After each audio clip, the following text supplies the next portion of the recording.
So we greatly enjoyed our time in Rostern. The people in the church were wonderful. The ministry was rewarding. I so much enjoyed living in the house that we had built together and where we lived as a family with our children.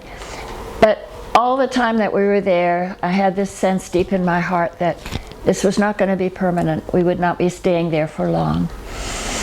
And after we'd been there about 2 years, we received an invitation to go to France to have just a short-term ministry with the Cambodian refugees that were there.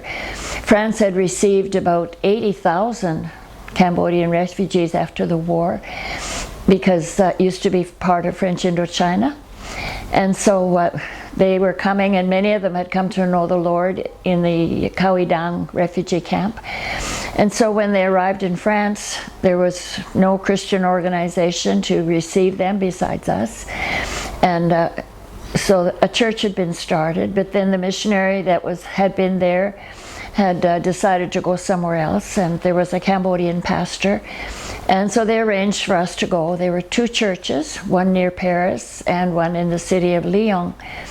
And so we went there and we did some special ministry. We preached, and Norma and I sang together, and we had a wonderful time. It was so good to be back with Cambodian people again.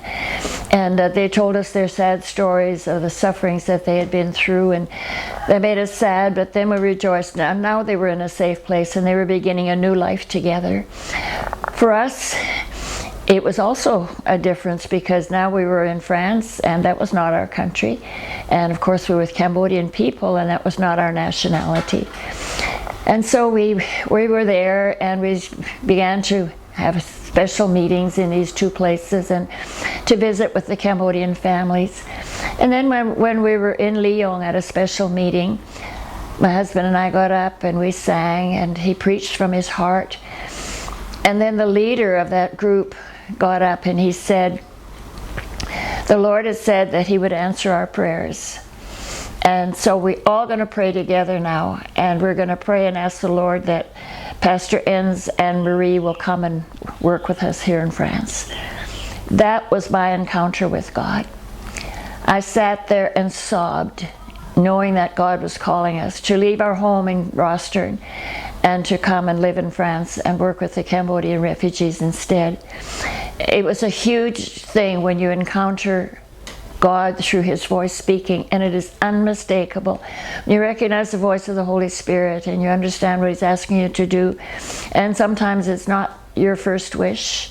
My first wish probably would have been to stay in that lovely home that we had built and stay closer to our children.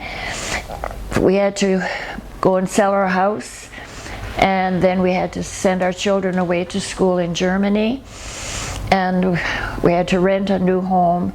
And our new home was fine, but everything had to be uprooted and done again.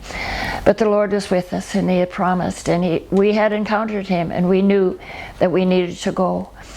But we questioned, why the hurry? Why was it so urgent that we needed to go right now? And before long we found out.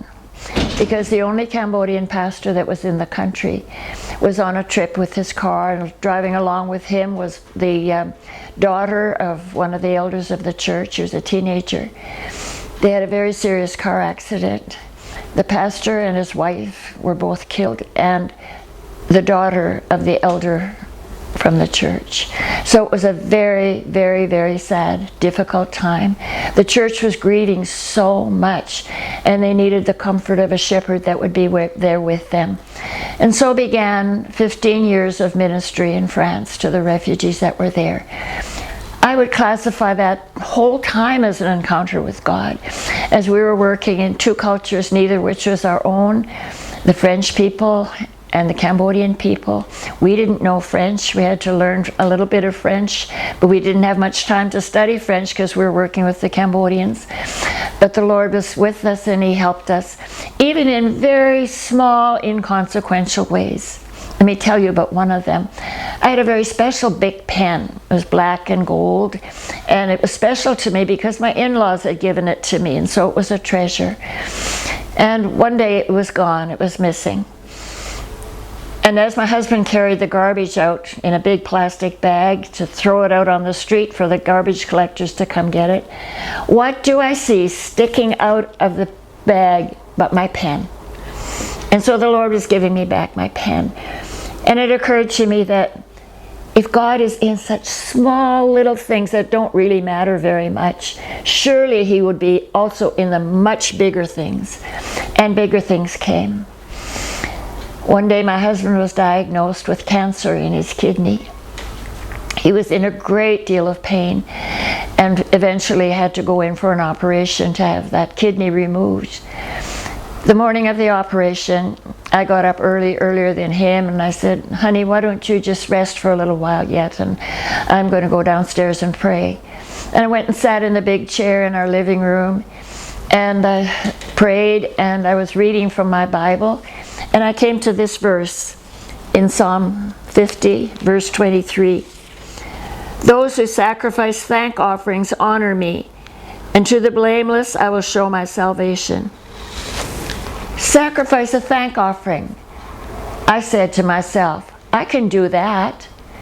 And so for a whole hour, I sat there in that big chair and I thanked the Lord. Really, shouldn't it take much more than an hour to thank Him for everything that He's ever done for us? At the end of that hour, I felt so strong in my spirit.